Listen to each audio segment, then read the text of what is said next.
morning, everyone. I'm going to call the meeting for the Civil Law and Data Practices Committee to order. And the first order of business is approval of the minutes for both January 5th and January 12th. There was an error made on the minutes of January 5th. That has been corrected. Do I, any discussion on the minutes?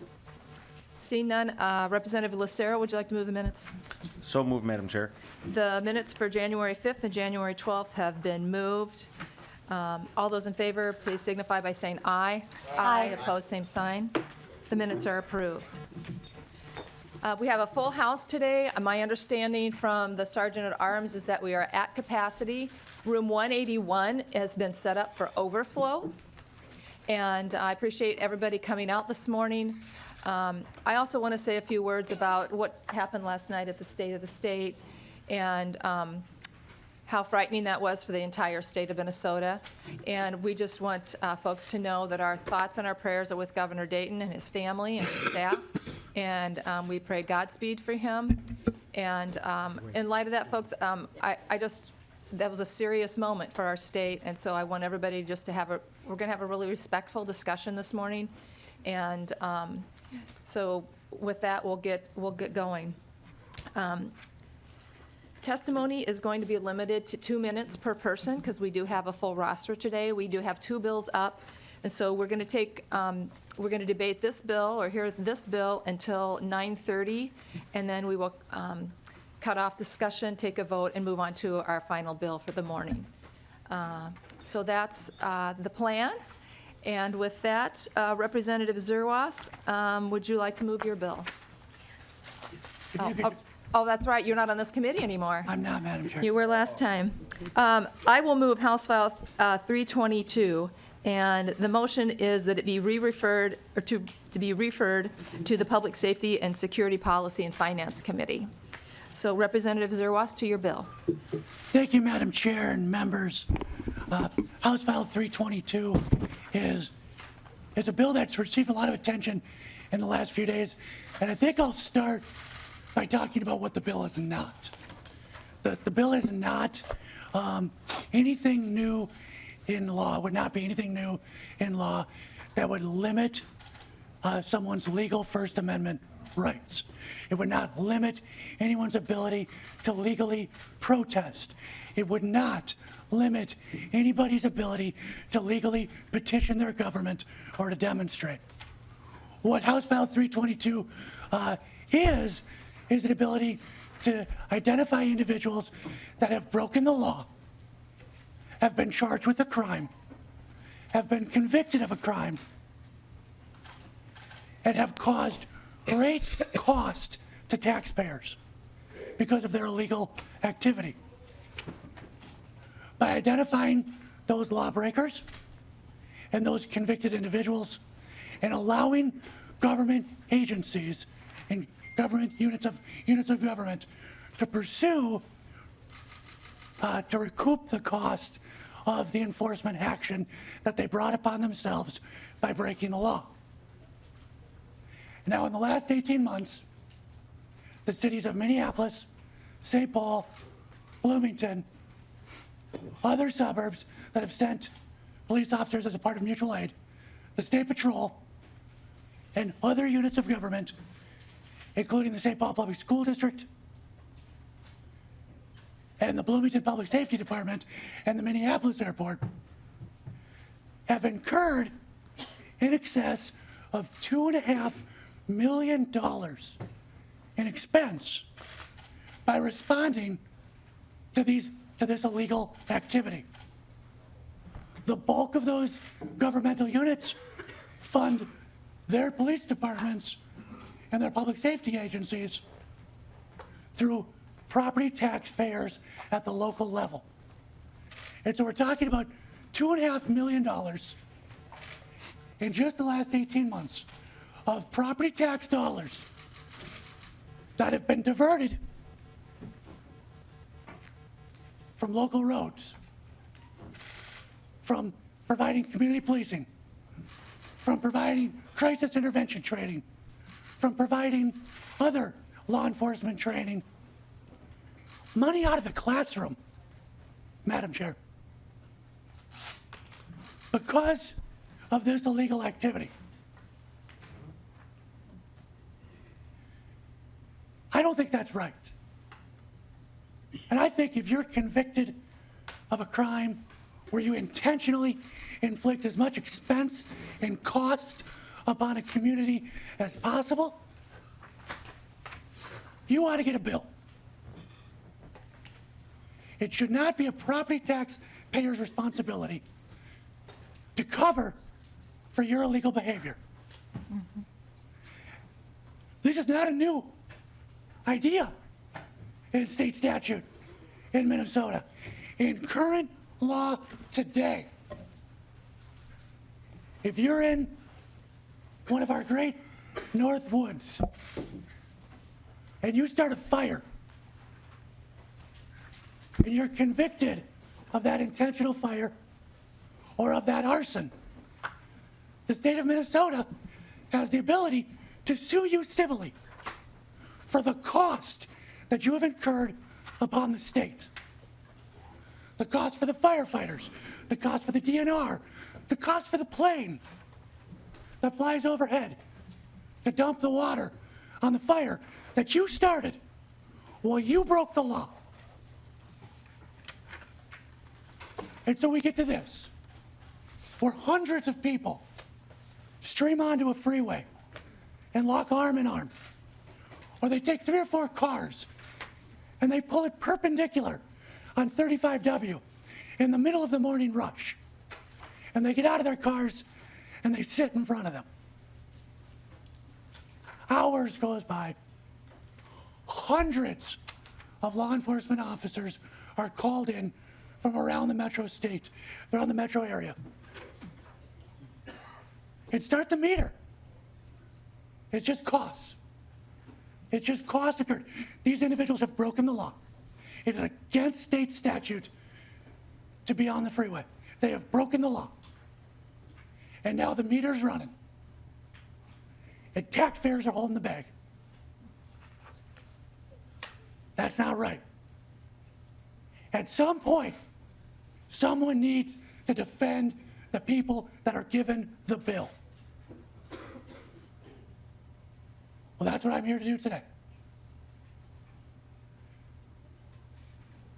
I want to point you to this weekend.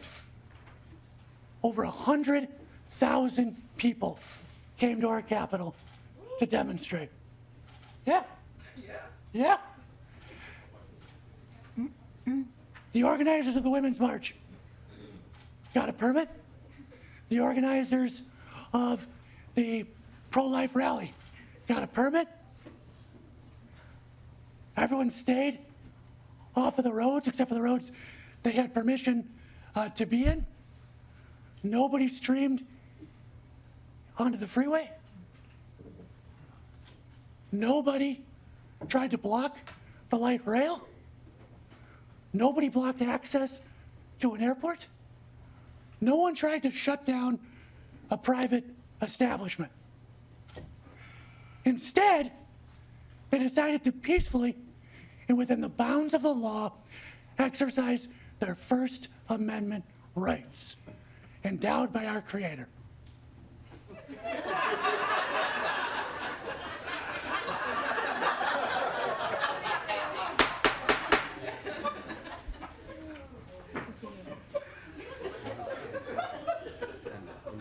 And no protesters were arrested. No demonstrators were convicted. And this piece of legislation doesn't come into the mix at all. Ever. However, if you want to move your agenda, and you think the best way to do that is by linking arm to arm and marching down a freeway entrance ramp, well, then I think you ought to go to jail. And I think you ought to be convicted. And I think when you get out, you ought to be given the bill. Because I don't think that's right to stick that bill with the taxpayers.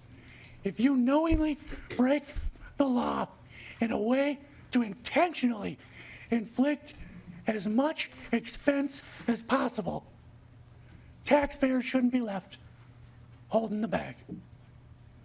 That's the gist of the bill. Madam Chair, I have no testifiers, and so we can go to testimony, I think. So, members of the audience and members of the legislature on this committee, I'm going to be taking all testimony, and then we'll move to questions after the testimony. The first person I have on my list is Teresa Nelson with the ACLU.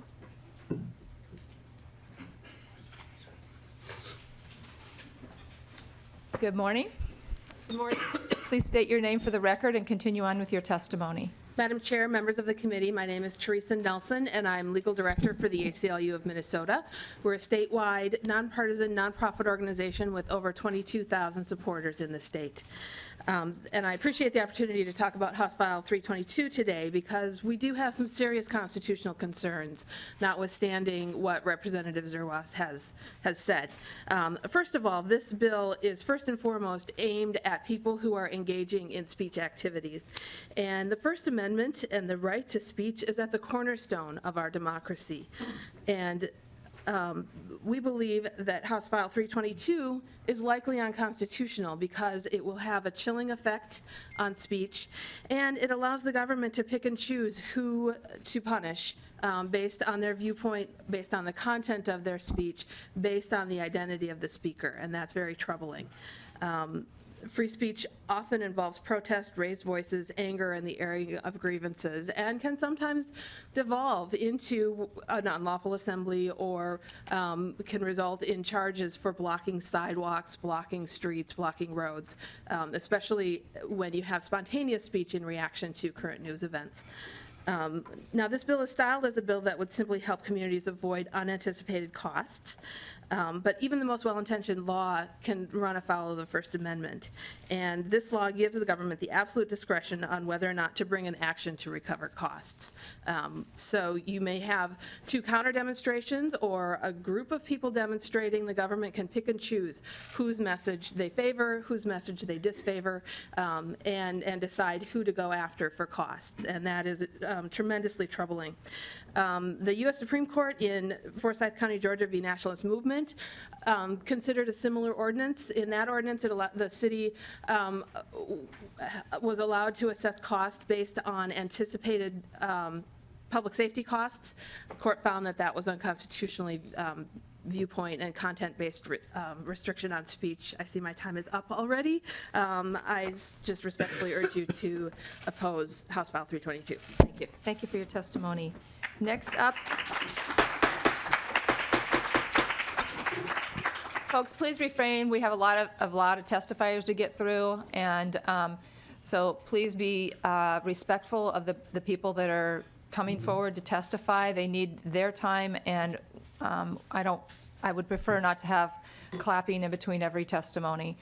This is an orderly place. Representative Lesh. Thank you. So you'd said we're going to move to presentation, testifiers, and then questions. I think, are we just limiting testimony to folks on the list to testify, or? If there's time left, Representative Lesh, if there's time left before 9:30, we'll open it up to other testifiers as well. Okay, well, my the question public. is, Madam Chair, that I have quite a few questions just based on what's been said already. I want to make sure there's meaningful time for the committee to ask questions. All right? Because if Then why don't we everyone, take testimony until 9:15? That gives us 45 minutes, and that leaves 15 minutes for questioning. 15 minutes. Madam Chair, I feel like we're going to need. People that signed up. I mean, there's people out here. Representative Lesh, you Well- have the floor. Thank you, Madam Chair. I'm just concerned that I'm not sure 15 minutes is going to be enough for the bill, and maybe it is, but if you could just kind of. Well, we'll be see how flexible. testimony goes, and, if we're done at 9 o'clock, then that'll leave us. Thank you, Madam Chair. Thank you. Ken Geeson, I hope I have that right. And then on deck would be Joelle Stangler. Welcome to the committee. Go ahead and state your name for the record Madam and continue Chair, on. Members of the committee, my name is Ken Geisen, And I am alarmed to have to be here today to defend Minnesotans' constitutionally guaranteed right to peaceful assembly, which is now threatened by HF 322. Civil rights that each and every one of us here today enjoy were hard fought by our forebears, and nearly every one of them required standing up nonviolently to powerful government agencies and being arrested. Let us be clear, the hurdles for such endeavors have always been high. Protesters know that they could face police brutality, pepper spray, and worse. This is why history-changing protests are only done when people feel they have no other option and decide that their rights and their cause are more important than their physical safety. And this is why we enjoy those very rights today. Is there anyone here today who honestly thinks that justice would have been better served if the police in Selma, Alabama had charged poor African Americans thousands of dollars in civil penalties above and beyond their statutory fines? That Dr. King should have asked his followers to stand in a ditch so as not to inconvenience anyone, or because they didn't have a permit? And yet here we are today, contemplating a law that will excessively punish protesters for simply being present. In this climate of extreme partisanship, it's not difficult to imagine how a law like this can and almost certainly will be weaponized to suppress dissent and silence the people. Indeed, that seems to be the very intent of the law, because clearly this is not a budget issue. I am more than happy to pay my fair share of response costs, whether or not I agree with the cause, as I believe are most Minnesotans. So, members of the committee, I humbly ask this of you. Please do not make us protest for our right to protest. Thank you for your time. Please refrain from clapping. Next is Joel Stangler, and on deck, Joshua Schooneman, and after that, Rusty Shasselshort. I'm sure I botched that up. Is Joel here? Okay. Joshua. Okay. Rusty, is Rusty in the audience?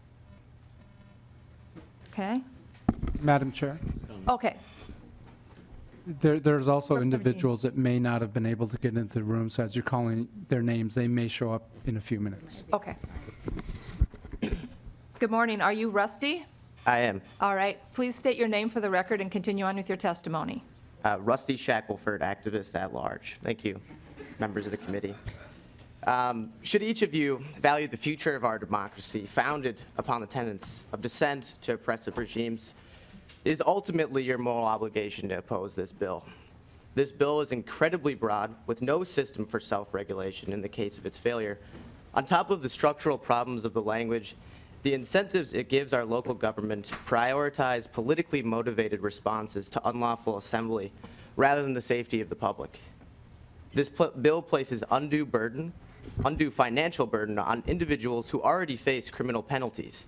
It sets perverse incentives for police to use excessive resources and by proxy force, the cost of which can be mitigated by the civil penalties facing the convicted.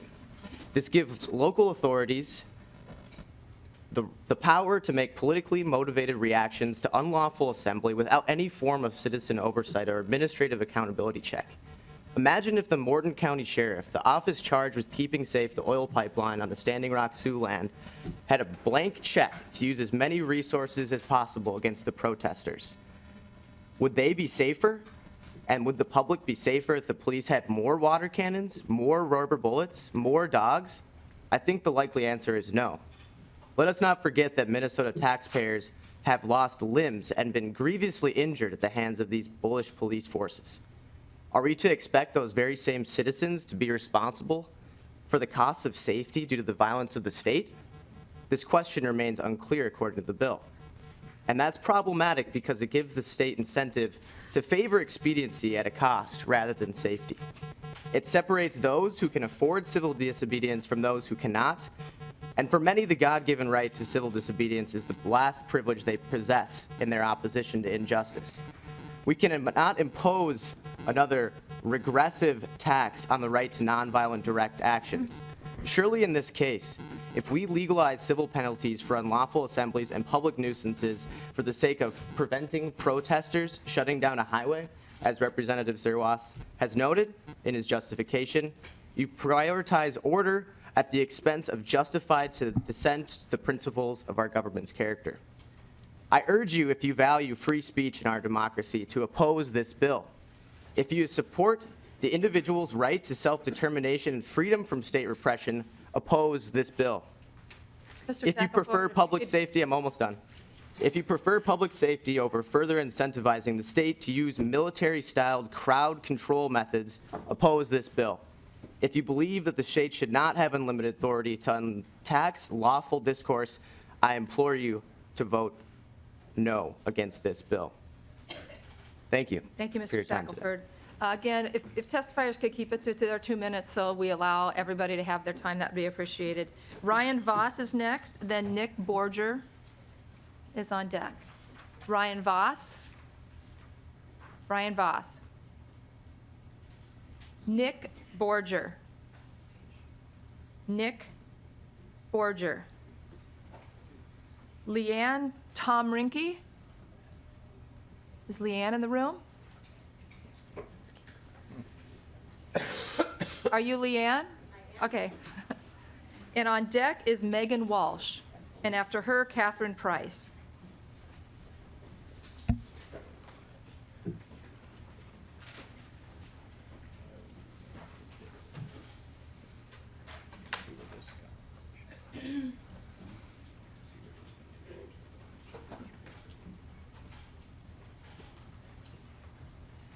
Welcome to the committee. Thank you. Please state your name for the record and go ahead with your testimony. It's Leanne Pomrenke with P. Pomrinke. Okay. We were present at the Women's March. I did not bring my children because I have heard how protesters can be treated at certain protests, and I was concerned for their safety. I know that this protest did not result in any arrests, and I have read the testimony of women of color to the fact that it was largely because of the presence of white women that this was such a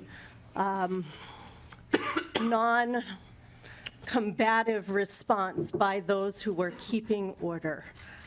I am concerned not for my children, but for everybody else's children on the east side of St. Paul where we live and in our twin cities and in our state, that their parents and that their own safety at the protests that mean so much to the quality of their lives would be preserved, just as it is when a bunch of middle-class white women take to the streets. I cede my time to those whose voices should be amplified more than mine. Thank you. I understand Ryan Voss is in the room now. Ryan?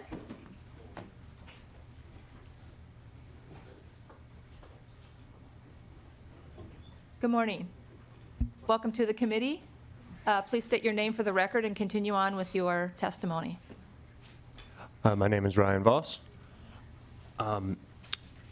And Mr. Voss, just in case if you were out in the hall and you didn't hear, we do have a two-minute time limit for each testifier, and so my assistant here will hold up the time card when your time is up. Go ahead. Okay, thank you. Minnesota protesters already pay for police response. We share the same tax burden as every other citizen in the state, and at the same time bear the risk of that police response. So in effect, this legislation would have protesters paying twice, which is a very unfair burden to place on people who are already risking their time and their freedom for what they believe in, as well as frequently taking time off of work or missing school, which is simply an unfair burden to place on a small segment of society, particularly one which may or may not even know at the time whether or not they are engaged in an illegal protest. I have been a member of a number of protest marches and rallies over the years, and the vast majority of them, since I wasn't an organizer, I was simply a participant, I still to this day could not tell you if they were wholly legal or not. And I know I was by no means alone in that fact. And I would also like to say that the irony does not escape me that this is being considered in a building that is located on Reverend Dr. Martin Luther King Boulevard, who, let us remember, was arrested a great many times for protest actions, and whom we all thank for his actions to this day. Thank you. Thank you, Mr. Voss. Next, Megan Walsh, and then Catherine Price. Is Megan Walsh here?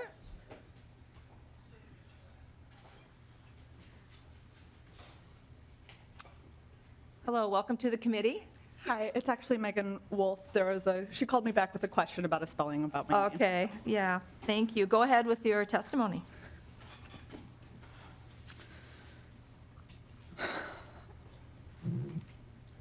To make assembly infeasible by any means is the same as taking that right away, and we will not be fooled into thinking otherwise.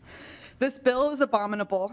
The right to peacefully assemble is enshrined in our Constitution, and more importantly, its fingerprints are on our nation's proudest accomplishments. This bill does not value peaceful assembly because rather than standing before us and clearly announcing its intent to erode one of America's founding principles, it obfuscates. It sneaks in, chisel in hand, to see what cracks it can make in the bedrock of our rights.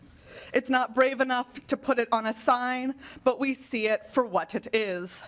So again, to make assembly infeasible by any means, financial or otherwise, is the same as taking that right away, and we will not be fooled into thinking otherwise. Thank you. Thank you for your testimony. Catherine Price. And on deck is Umayan Manhaza? Welcome to the committee. Please state your name for the record and go ahead. Good morning. Thank you for having me. My name is Catherine Price, and I'm here as an independent citizen. The wording of this bill and its intent is meant to punish citizens for coming together to raise their voice or discontent. This bill feels like a scare tactic. This proposed bill feels like the government trying to limit our freedom of assembly. Business as usual is not more important than citizens being free to assemble in whatever way they see strategic to their plight. HF 322 is a dangerous idea that would lead to the sort of similar bill that is being proposed in Indiana right now, and I do not support it. Thank you. Humayan? I have no idea if I'm getting that right. The spelling we have for that is Humayun for the first name? All right. Brad Leto from the AFL-CIO.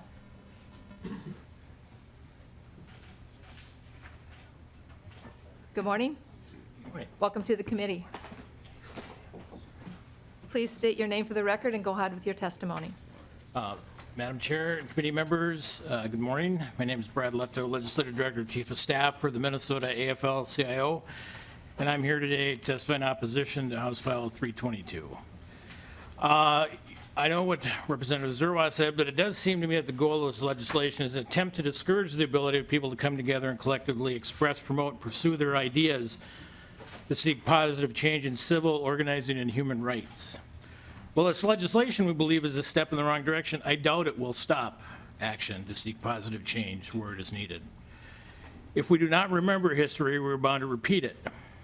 And others have more eloquently said it, but you might remember that laws later ruled illegal were passed and were commonplace in southern states that sought to keep African Americans separate with black and white. Laws that made sitting in parts of a bus or at lunch counters or using the wrong drinking fountains are later ruled illegal. Civil disobedience was met with attack dogs and water cannons. Who went to jail? Of course, the protesters, as that was the law. A just law. I think everyone now would agree these laws were not just. At least I hope so. So I believe we should tread carefully in the area of freedom of assembly. As House File 322 states, There are references already laws on the books, but I would call it in 60974 public nuisance. Is there? The statute begins by saying that a person is guilty of a misdemeanor of a public nuisance when they maintain or permit a condition which unreasonably annoys. Then it talks about endangers safety, health, morals, comfort, or repose of the considerable number of members of the public. The whole point that supporters of Mahatma Gandhi and Reverend Dr. Martin Luther King was to seek positive change by annoying and disrupting people from their comfort levels. When lobbying, letter writing, letters to the editor, picketing, and marches do not work, unions, civil, and human rights and racial justice leaders have shown time and time again that further action may be needed to get positive change. House File 322 seeks to make positive change even more difficult and ensure status quo. We encourage you to vote this bill down. Thank you. Thank you. Eric Norquist. Eric Norquist is next, and then on deck is Kathy Natek. I'm guessing the G is silent.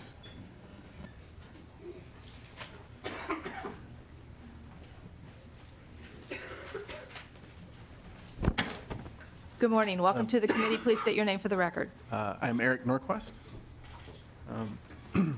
On its face, HF 322 is presented as a sort of cost-saving measure. Local governments can recoup costs incurred by policing so-called illegal protest. But these hypothetical lawsuits will hardly ever result in any money.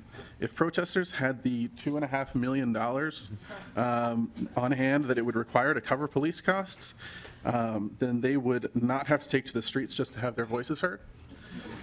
If they had that kind of money lying around, they could influence legislation in any number of ways that did not involve the risk of being beaten or arrested by police. No, any lawsuit brought forth in the wake of HF 322 would not recoup money for local governments and would instead result in more expenditures of money and effort. If recouping the tax money is not realistic, then what exactly does HF 322 accomplish? It does two things. First, it scares people from protesting and thereby voicing their opinions, even from legal protests, because there are any number of pretenses under which police might declare a legal and authorized protest illegal. Second, it punishes those who express a dissenting opinion too loudly and too boldly. Of these two effects the bill will have, the second, lawsuit as punishment, is unnecessary as there are already punishments for illegal protests. There are arrests, fines, and any charges brought at the discretion of prosecutors. It is over-legislating and unnecessary. The first effect, scaring people from protesting, is utterly morally repellent. As public protest has traditionally been one of the only ways for the politically voiceless to be heard. Need only to look to history to see that it's so. HF 322, should it become a law, will not result in the recovery of any significant amount of money by any local government. It will only be used to frighten and punish those who are already politically disadvantaged and oppressed. This is a use of the legislative system that makes a horrible mockery of good governance and which frays the very fabric of our democracy. Is that the end, or that's almost the end? All right. Thank you so much. Kathy Natek, and on deck, Adam Iverson.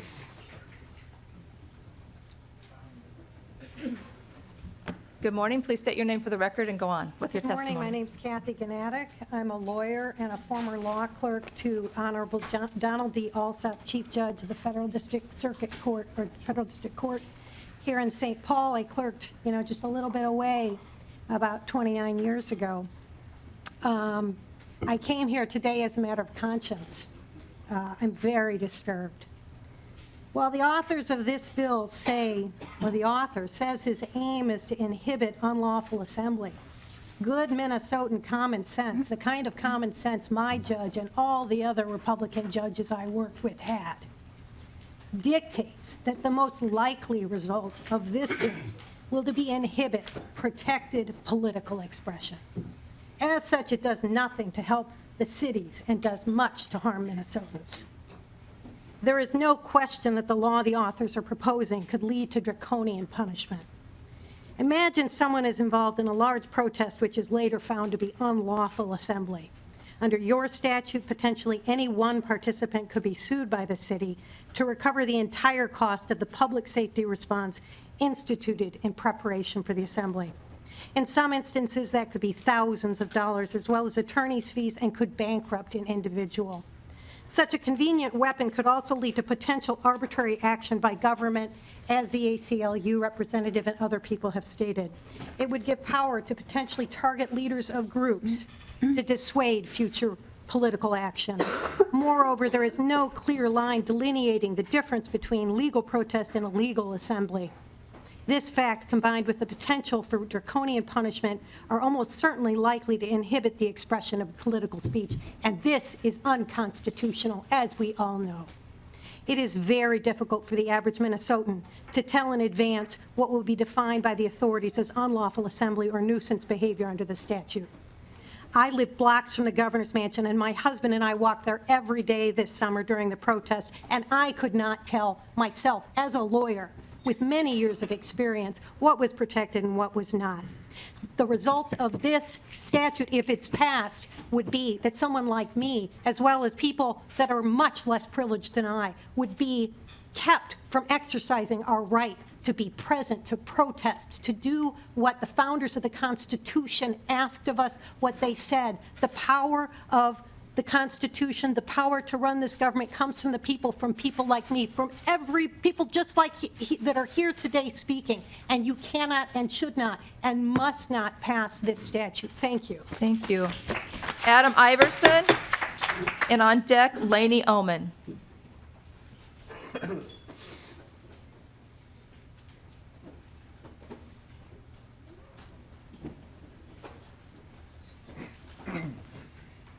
Good morning. Please state your name for the record and go on with your testimony. My name is Adam Iverson. I'm here to implore you to not further this bill. This is an abomination. There are so many ways to address this. For those of you who are concerned about the monetary issue, consider perhaps the years of legal battles that the state of Minnesota will fight should you choose to pass this law. It will certainly ultimately be ruled unconstitutional, and in the process, you will have embarrassed us.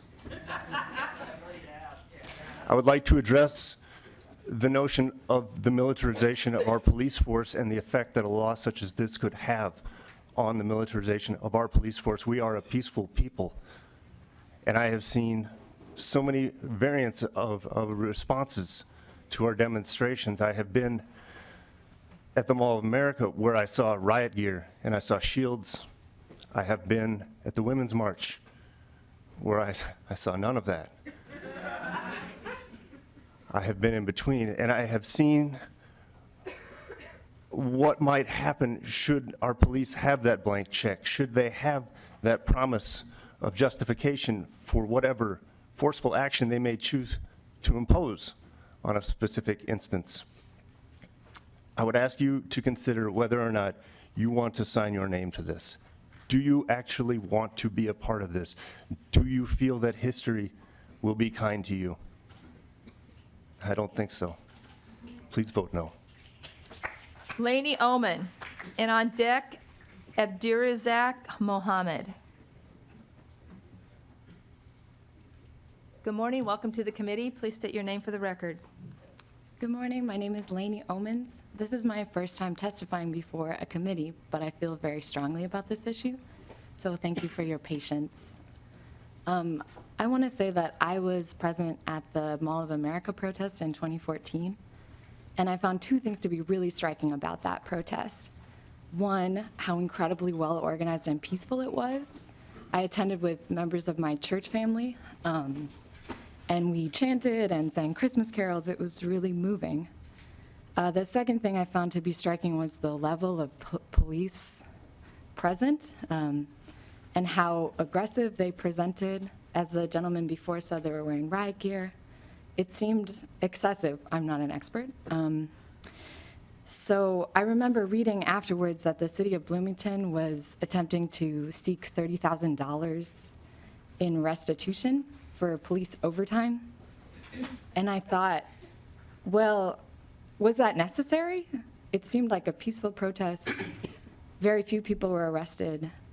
I think that this is one of my specific fears for this bill, that municipalities and governmental units, is that the language you used? Okay, yeah. So would be allowed to seek restitution far in excess of what's really necessary. A number of people have mentioned the Women's March didn't have that kind of police presence. I think that's a perfect example of what I'm talking about in fear. If possible, I'd like to give my remaining time to other people. Thank you. Abdirazak Mohammed.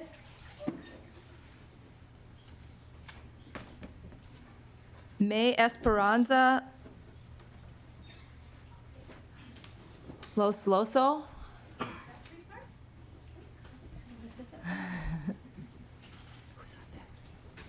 Good morning, welcome to the committee. Good morning, Madam Chair and members of the committee. My name is May Esperanza Los Loso, and I'm a citizen of the city of St. Paul.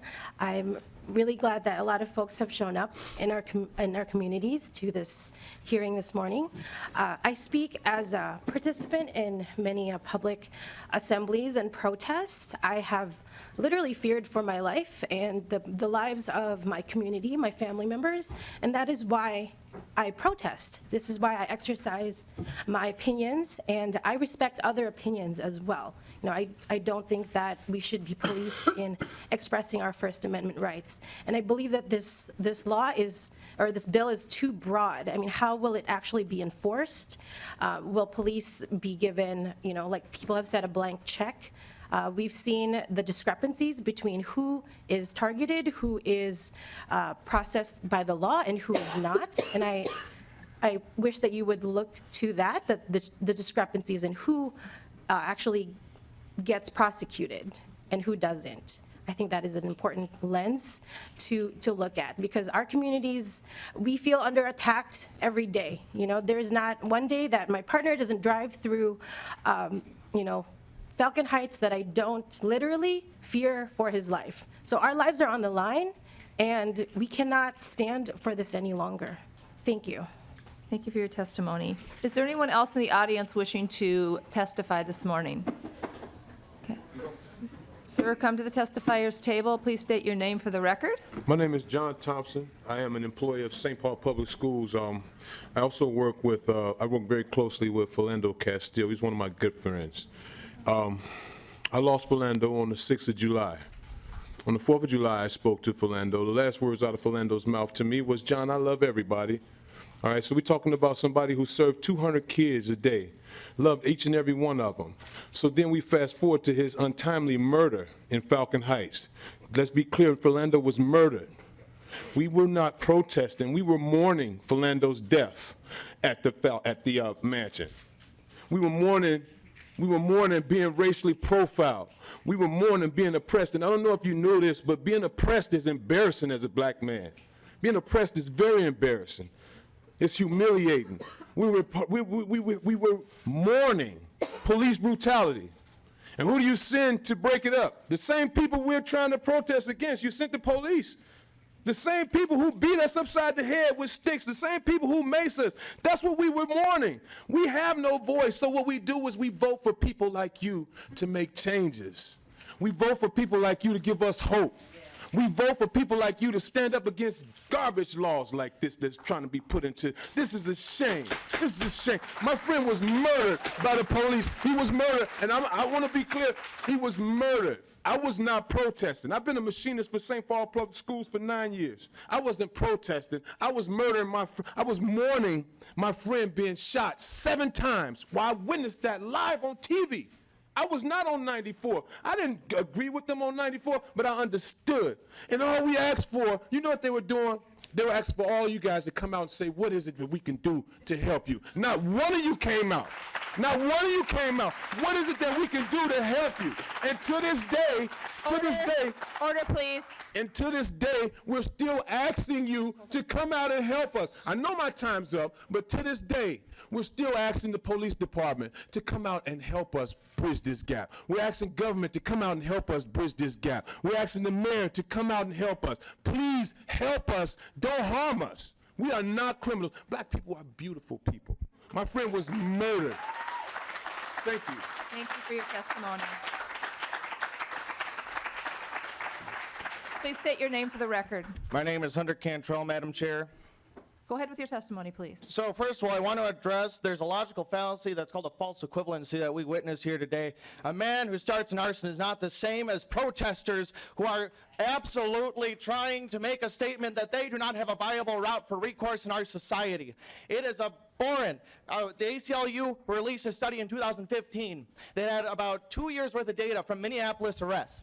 It showed that of 96,000 arrests, black people were 9 times more likely to be arrested for low-level crimes. Those are misdemeanor crimes that would fall under 609715, that are punishable by a fine of $3,000 or a year in prison. Let's be frank about this bill. This bill is a reaction to increasing amounts of black predominant protests in Minneapolis. That is absolutely what this bill is about. It's about criminalizing people who do not have a voice in our society. It is asinine. I say it is asinine that when we consider for people who are arrested in an unlawful demonstration, who's going to be the people who are most likely going to have to foot the bill? White people who are arrested with a median income in this state. We have horrible racial disparity in this state, with a median income for white families about $80,000 and a median income with black families about $30,000. It is the worst it has been since 1970. Actually, it's worse than it was in the 70s. So the white folks who get arrested at these protests are going to end up being able to afford a nice fancy lawyer, and they're going to get off.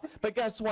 The black people who are going to be the majority of the arrestees in these protests, as we have empirical evidence to indicate such, are going to have to foot the bill.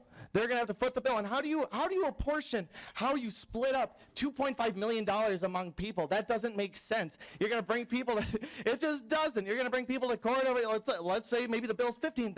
You're going to bring people, you arrest maybe 150 people, you bring people to court for $100, and then what happens when all the white folks who got arrested get off? Well, then the black people who can't afford the same type of equity and representation are going to be forced to foot the bill for that? That doesn't make sense. So here, how about I propose this ludicrous proposition that instead of trying to further criminalize black protests, we actually address the systemic racial issues that are prevalent in our society. Thank you.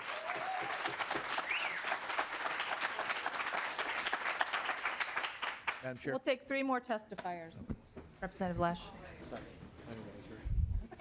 Please state your name for the record, and please keep your comments to 2 minutes because we only have time for 2 more testifiers. My name is Laura Knecht. That's Knecht, and thank you for the opportunity today.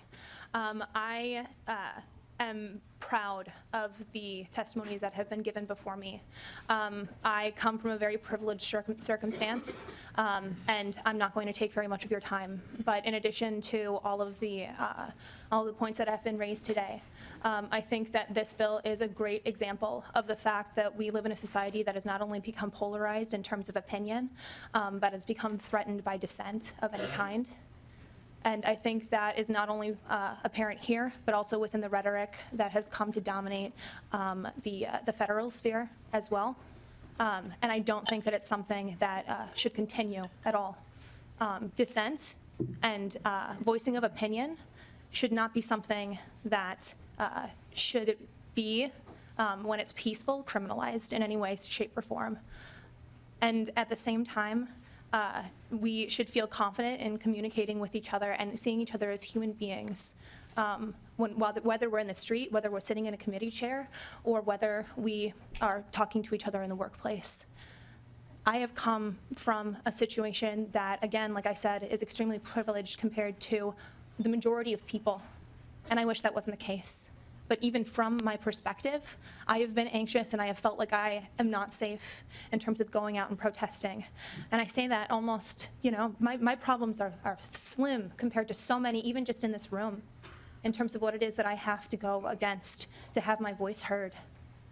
And when I don't feel like I can even come to this assembly without worrying about whether or not I would be arrested for what it is that I have to do, whether or not I would have to have a permit to be able to, stand on the steps of a public building and say whether or not, I agree with one thing or another. It's frightening, and especially for those people who have just a fraction of what it is that I have. This bill, this proposition, is a scary step forward if it were to pass, and so I implore you to please say no. Thank you. Thank you. Next.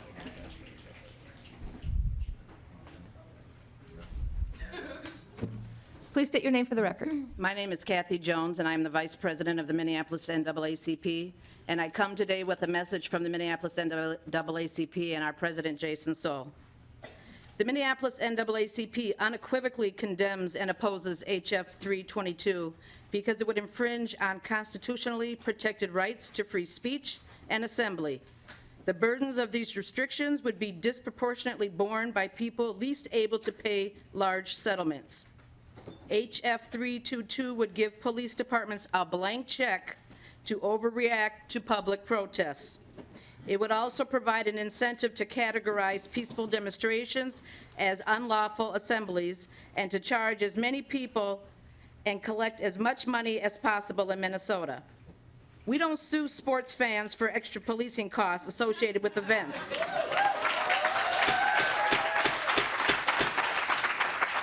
We don't charge bar patrons an extra fee at closing time for increased police presence. Protecting the right to protest is part of the role of law enforcement, not something for which citizens are expected to pay extra. This bill, along with other companion legislation increasing protest criminal penalties, is the shameful Republican response to the Black Lives Matter movement in Minnesota. Order, please. You're taking time. Our state is facing racial disparities that are among the worst in the nation in areas including income, education, health care, and policing. Rather than address these injustices, Republican politicians are seeking to stifle the protests that bring critically needed attention. We must stand up for free speech and the right to protest in Minnesota. Thank you. Thank you for your testimony. Our final testifier, is there someone, ma'am, are you coming forward? Good morning, please state your name for the record. Good morning, my name is Patience Zalanga. The fact that this bill has been proposed is not only angering but expected. It was only a matter of time. Representatives, I'm not here to ask you to vote against this bill, although I encourage you to. I'm simply here to let you know that my people are coming for our freedom, with or without your vote.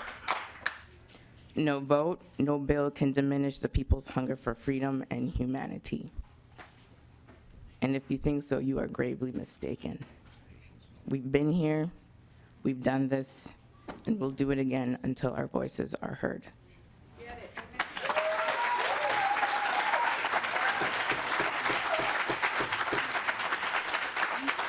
We'll now take questions from the committee. Representative Hillstrom, you're first on the list. Thank you, Madam Chair. Representative Zerwas, this question is to you. I don't support your bill. I'm going to be a no. And I've got a long list of questions that I would like to be asking you, but given the time constraint, I'll start with this one. You're proposing that the fees that local communities have incurred based on these peaceful protests should be reimbursable. Do you have any support or any resolutions from any of the communities or any public support, letters of public support from Minneapolis or St. Paul or the State Patrol or the sheriffs or any of the folks who have put out this money saying they need to have your bill so that they have the ability to recoup their costs? Representative Zerwas. Madam Chair, Representative Hillstrom, first to correct you, if you refer to line 1.7, a person is civilly liable for public safety response cost if the person is convicted. So I know there's a lot of talk about peaceful protests, but this applies only to individuals convicted of a crime. And the individuals I've been speaking to are property taxpayers. Madam Chair. Representative Hillstrom. Thank you, Madam Chair. Well, Representative Zerwas, I've been a prosecutor for 6 years. And if you were interested in simply seeking restitution for local communities when someone committed a crime, we would not simply be talking about freedom of speech here. We would be talking about all kinds of crime. And Representative Zerwas, that is not what we have here. We have something specifically related to the ability for people to protest or to exercise their rights. Members, in 1939, my grandfather participated as a Teamster in the strike at the University of Minnesota. The federal government determined that it was illegal to strike against their government. In 1939, my grandfather participated as a union steward in the right to protest the fact that they cut women's, mostly women's, wages, and they increased their hours. Here in Minnesota, at the University of Minnesota, Hennepin and Ramsey County rounded up 130 protesters, and they held them at the Hennepin and Ramsey County Sheriff's Office. They set bail so high that they could not afford it. Unions across this country organized to pay their bail, and they negotiated that 5 people would go to federal prison and that charges would be dismissed against many of the other protesters. My grandfather spent 18 months in federal prison because he chose to stand up for the right to organize. That law was later declared unconstitutional, but members, we have come a long, long way in Minnesota, giving people the right to stand up for their rights. And it has been a long time that the government has attempted to stop that, both at the federal level and at the state level. Minnesota, we've had a long history here. Going back in 1934, the Teamsters struck. We had a bloody battle over the right to organize for truckers. In 1939, it was a federal strike here in Minnesota. We should not go back. We should not go back to stopping people from organizing. Representative Lesh. Thank you, Madam Chair. I have 3 questions for Representative Zerwas. Hopefully they'll be quick. Representative Zerwas, I have a question on why you think this bill is needed. So, as you know, I was prosecutor for 15 years, and when someone was convicted of a crime, which it has in the first sentence of your bill, one of the provisions under Minnesota sentencing law, 609.10 for a felony, 609.125 for a misdemeanor, expressly allows for restitution to be recovered from the person convicted. And it says restitution includes payment of compensation to a government entity that incurs loss as a direct result of crime. Now, that's all crimes. What your bill is saying that as opposed to just recovering the restitution as a condition of probation, now the government has to go out and sue these people, hire lawyers to go out and sue these people. So they've already got them on the hook for restitution as a part of probation. Why do you want to hire lawyers to go sue them again for the same money? Don't get me wrong, I'm a lawyer. I want to get paid to go to court. But why is it needed? Representative Zerwas. Madam Chair, Representative Lesh, this bill was designed for due process.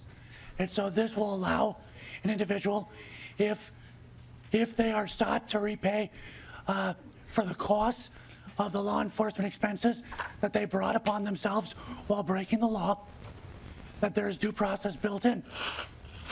Representative Lesh. Okay, well, thank you, Madam Chair. Representative Zerwas, I don't think that answers my question. I think this is a solution looking for a problem.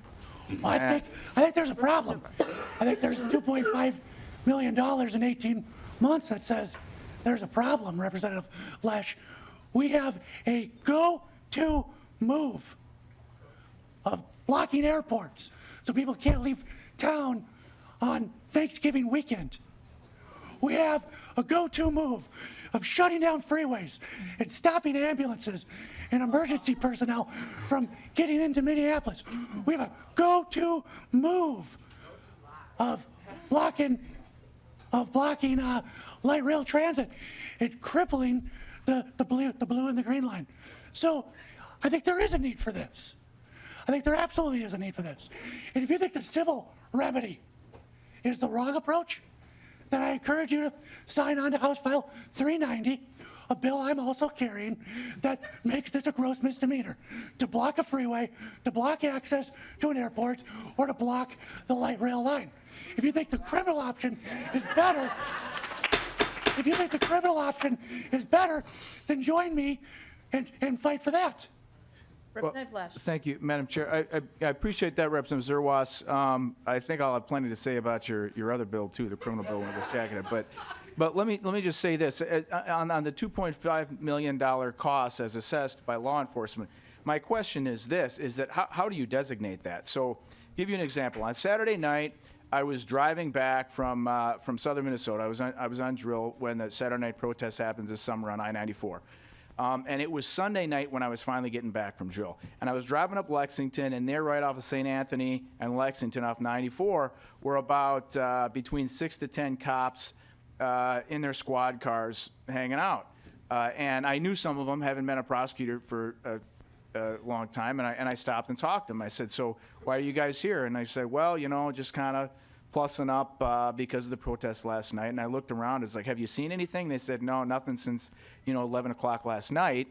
And so my question is this, the restitution, 2.5 million, does it include those folks? I mean, are you asking people, are you trying to sue people for the costs of cops hanging out for a couple days later? What's the limit on this? Representative Zerwas. Yep, excellent question. And so I think the way it's written in the bill is to recover actual costs involved in their arrest. And so it would not be for several days later. The figure, $2.5 million, is numbers compiled by the Star Tribune and Pioneer Press and the Associated Press through data practice requests of the Minneapolis Police Department, the Bloomington Police Department, the State Patrol, and other agencies. Well, Madam Chair. Representative Lesh. Thank you, Representative Zerwas. But the data practice request is the newspaper is just asking law enforcement agencies, how much did this cost you? There's an incentive for them to fluff the numbers on that. So for any agency, law enforcement or anyone else, you say, hey, how much this cost you because we got to pay you. Oh, yeah, let me check my numbers. Right? Okay, it's going to be inflated. And we see that on the floor all the time. But Madam Chair. Representative Zerwas. I guess, Representative Lesh, I did a data practice request from the State Patrol, from Commissioner Dillman. Sent me a data practice request, or sent me the data. Commissioner Dillman, the Public Safety Commissioner, appointed by Governor Dayton. I assume that she gave me accurate information. I don't think she's politically motivated to inflate those numbers. The numbers that were reported by the Star Tribune and the Pioneer Press and gathered by the Associated Press were numbers of overtime hours, man hours, and women hours accrued and tallied out for those departments over that period of time. If you think as a part of the data practice request process that the Minneapolis Police Department or the St. Paul Police Department or the State Patrol submitted inaccurate documents as a part of that data practice request, you should take that up with them because they broke the law. That's you saying that you think they broke the law. I don't think they violated the law. I think when they complied with the data practice request, they turned over accurate documents. Representative Lesh. Thank you, Madam Chair, Representative Zerwas. Well, if they did break the law, maybe I could get restitution from my time then. Maybe. But let me say this, Madam Chair and Representative Zerwas, every agency from the beginning of civilization is financially incentivized to fluff their numbers. It's not about breaking the law. You ask them how much does it cost you, they're going to have a higher number. But let me ask this, Madam Chair, Representative Zerwas. Does this bill impose individual or joint and several liability upon the protesters who are convicted? Representative Zerwas. Yeah, Madam Chair, in the language of the bill, there's discretion as to how the reimbursement is pursued. Okay, well, Madam Chair, what that means then is that it's potentially joint and several. So I've got here a picture of everyone who was at that protest on Sunday, okay, the Women's March. And you can see they're stretching on the Capitol Mall, and just the same thing on the mall here in St. Paul. They stretched all the way back to the cathedral. And I'm trying to figure out, where would you draw the line of how much police costs are required? Do you draw the line there at 12th Street? Do you draw it back at the cathedral? Because Representative Zerwas, unlike you said, there was someone who was arrested at that march. His name was Paul David Pearson. Okay, he was a counter-protester. He was the only person who was arrested. So is he responsible for the protection costs of 100,000 people?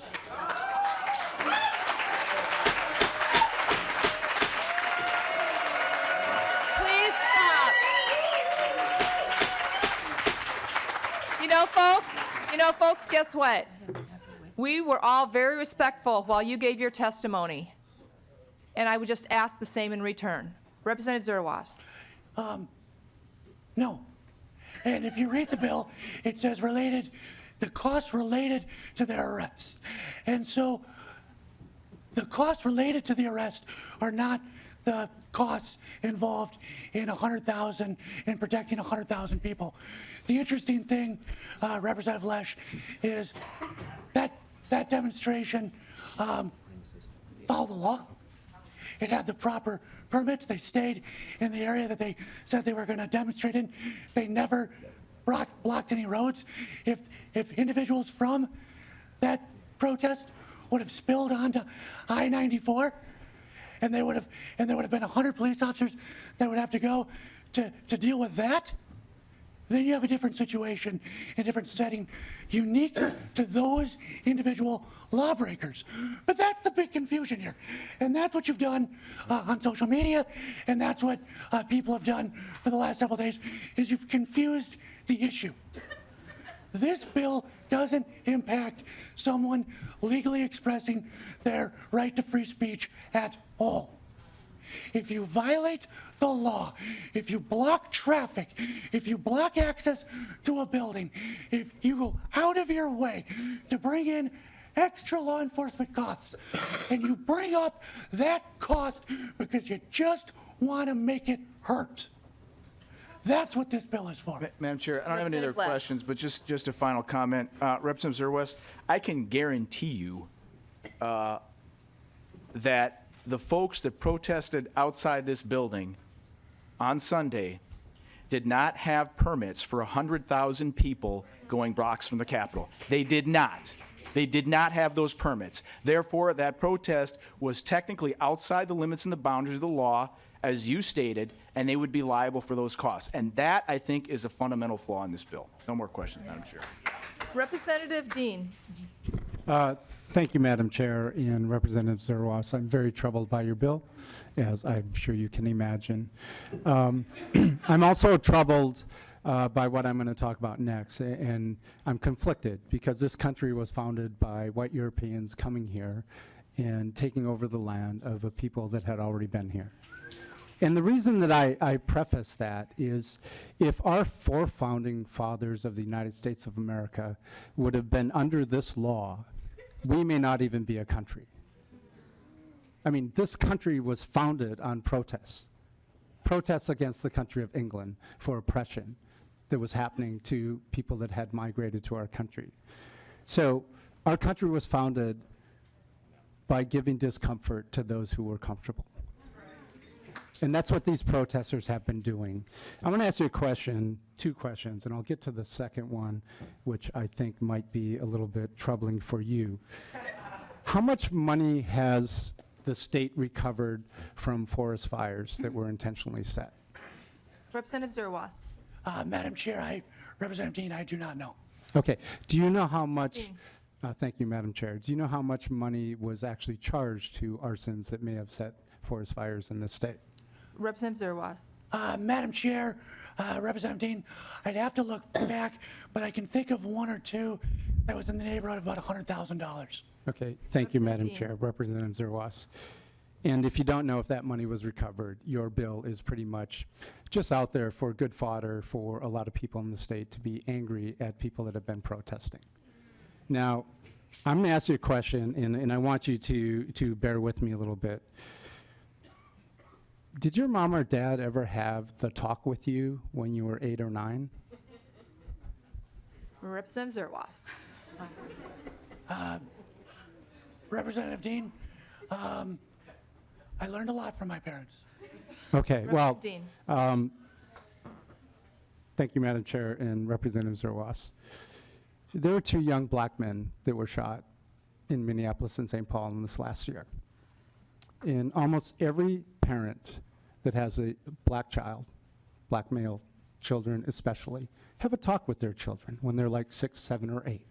And they talk to them about how to act when they encounter a police officer. And they have that talk because they want to see their child coming home at night. So I think that as we think about this in the context of our city and our state, we need to recognize that life isn't the same for all of us. Some of us have some privilege that, quite frankly, we were born with. We didn't do anything to earn it other than being born to the right parents. And I think what your bill does is it begins to attack people for exercising their right to try to make some of us that are really comfortable a little bit uncomfortable so that we can see the change that needs to happen. Thank you, Madam Chair. Representative Zerwas, any comments, or should we move on to the next question? Next question. All right, Representative Omar. Thank you, Madam Chair. Representative Zerwas, I'm new here. And you and I have not had a lot of time together. But as you might have read, I am an immigrant. And I come from and was raised in a country that was under dictatorship. To me, your bill and the limitations that it's found to create, it seems like you want us to live under dictatorship. When I came here, my grandfather talked a lot about what is great about this country. And I know those of you here in this committee and in this body who were raised in the privilege of being protected in a constitution that is designed for most of you.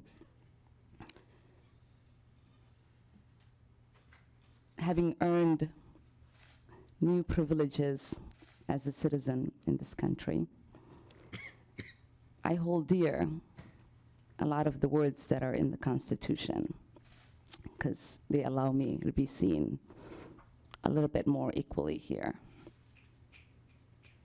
So I just, in case some of you don't read it as often as I do, I want to read you what the First Amendment says. The First Amendment, religion and expression, which is my favorite because freedom of religion is important to me. Congress should make no law respecting an establishment of religion, or prohibiting the free exercise thereof, or abridging the freedom of speech, or of the press, or of the rights of people peacefully to assemble, to petition the government for redress of grievance. I know that this bill has you authoring it, but it also has co-authors of almost all, I think, the Republicans that are on this committee. And I know that to Republicans, the Constitution is really important. It's revoked a lot when it comes to protecting our rights. And I'm wondering if you believe the Constitution is important. Representative Zerwas. Madam Chair, Representative Omar, yes. Representative Omar. Do you believe in the Second Amendment? Representative Zerwas. Representative Omar, yes. Representative Omar. Do you believe the right to bear arms in the Second Amendment? Representative Zerwas. Madam Chair, Representative Omar, yes, I do. Representative Omar. So there is a lot of conversation in this country where people are trying to create limitations within the Second Amendment, the right to bear arms, because some people believe that when we have young children that are killed in the schools because we have a madman with a gun, we need to have certain regulations for it. Do you believe certain regulations should be created for that? Representative Zerwas. Madam Chair, Representative Omar, yeah. Wonderful. Representative Omar. In your bill here, and in the testimony that you gave, you talked a lot about spilling into the roads. What I'm trying to figure out in reading the bill, and again, I am new here, so I might not be very fluent in reading these bills. I would like to know where the clarification is and where the language is that specifies spilling into the roads and what is considered unlawfulness and how we are, as citizens, supposed to know where the boundaries exist within this law that you have right now. Representative Zerwas. Madam Chair, Representative Omar, on line 1.8 and 1.9, it talks about participating in an unlawful assembly under 609.705 and being present at an unlawful assembly under 609.715 or committing a public nuisance under section 609.74. Representative Madam Omar. Chair. So in Saturday's protest with 100,000 people present, there was one person who was arrested, and I presume the charge is probably for lawful assembly and nuisance, public nuisance. And so Madam Chair, my question, Zerwas. Madam Chair, Clarification. I think I read that the individual was charged with felony level assault. Representative Omar. so in this charge that is going to lead to a conviction in your bill, would that conviction that he might receive get him to be responsible for the police presence of this protest? Representative Zerwas. Madam Chair, Representative Omar, I believe the news report was that he was charged with a felony level assault that would not be covered under this bill. Representative Omar. Madam Chair. So in 2014, there was a protest that happened in Mall of America. And in that protest, there was some protesters, some demonstrators that were arrested. And in the arrests that were made,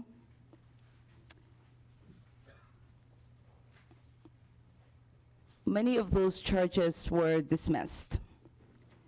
When you have a protest that has 1,000 people, 2,000 people, 3,000 people, and you have few individuals that are arrested out of those people, how are we to decide, or under this bill, how is the discretion made?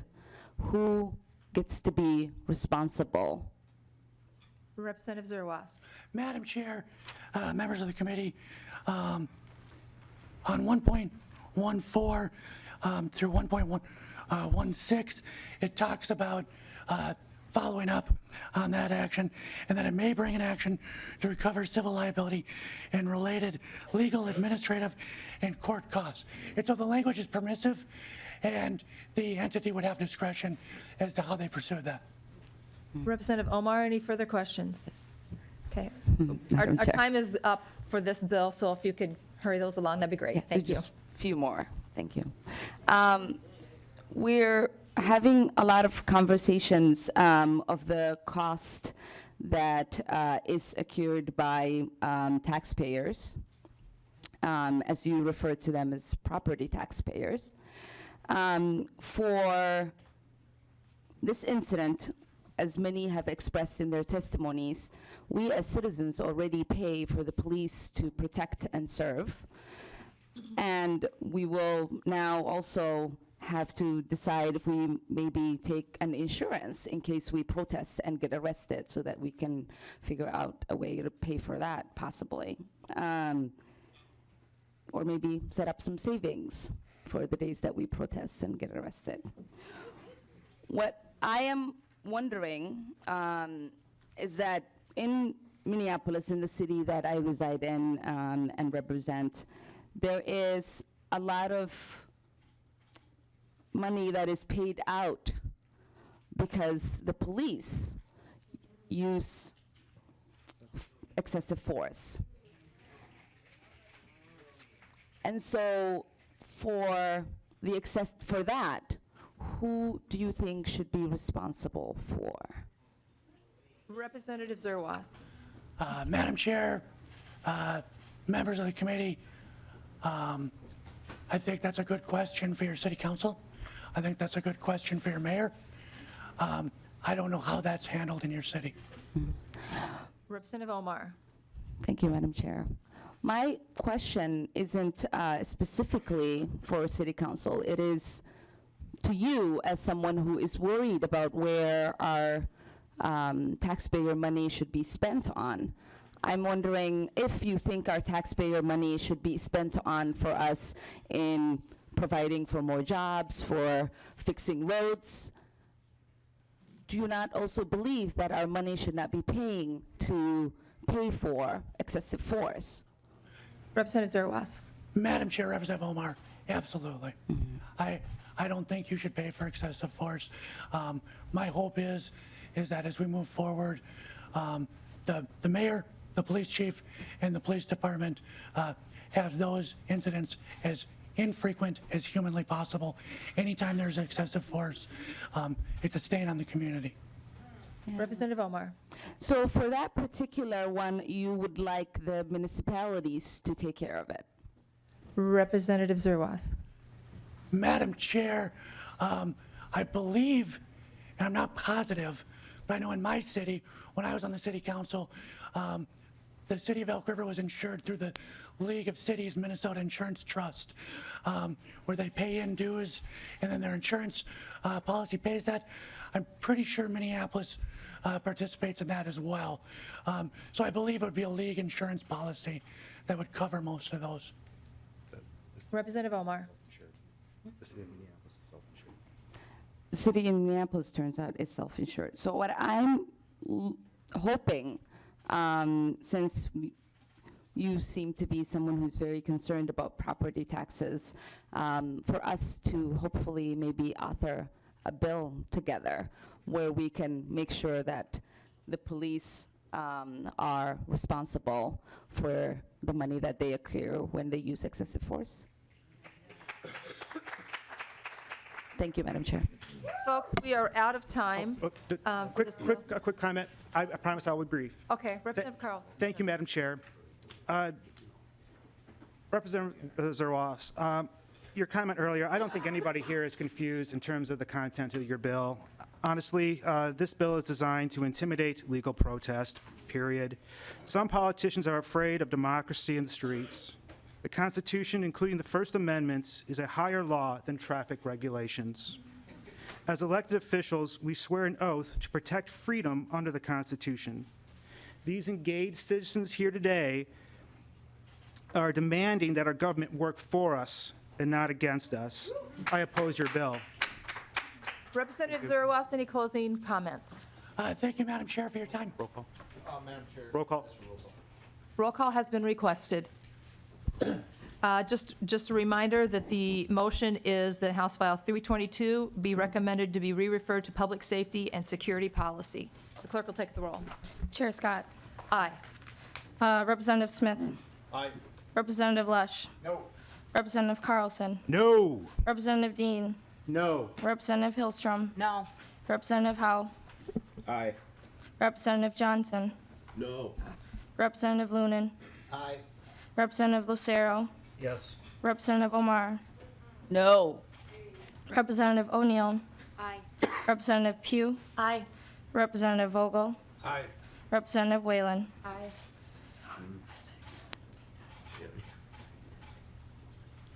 The vote is 9-6. The motion prevails. Thank you, Madam Chair. Thank you, committee. Thank you. Representative Lunan, your bill is up next. House File 251. I was.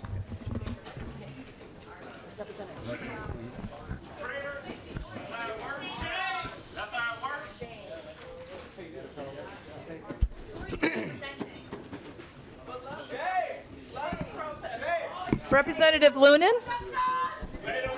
Madam Chair, Representative Lunan? We need the sergeant at arms. They don't get no peace. Where's the sergeant at arms? They don't get no peace. They don't get no peace. They don't get no peace. Madam Chair, can I move my bill? Yes. Representative Lunan, would you like to move House File 251? Yes, I would like to move House File 51, which I believe is getting, has to be referred to public safety. That is correct. The Public Safety and Security Policy and Finance, which is a mouthful. Representative Lunan, to your bill. House File. Minnesota is what y'all telling us. Y'all might as well vote on that. Representative Lunan. Thank you. To your bill. We coming for y'all seats. You won't be in that comfortable seat long with all the eyes. We're coming for your seats. That's next. Can I proceed? Shame on y'all. It's a crime to be black in Minnesota. Madam, my bill. We'll be in the street. Please, if you're planning to leave, please do it peacefully so we can get on with our business. If they gonna come, when y'all gonna march with us. If they gonna come, when y'all gonna march with us. Thank you for being here today. Stop killing us. Stop killing us in these streets. We will have to march. You understand that? You stop killing us, we will have to march. This ain't no protest. We voted for y'all. We voted for you. And you. And you. We voted for y'all. Don't tell us no. Committee is in recess. We'll come back this evening if we have to.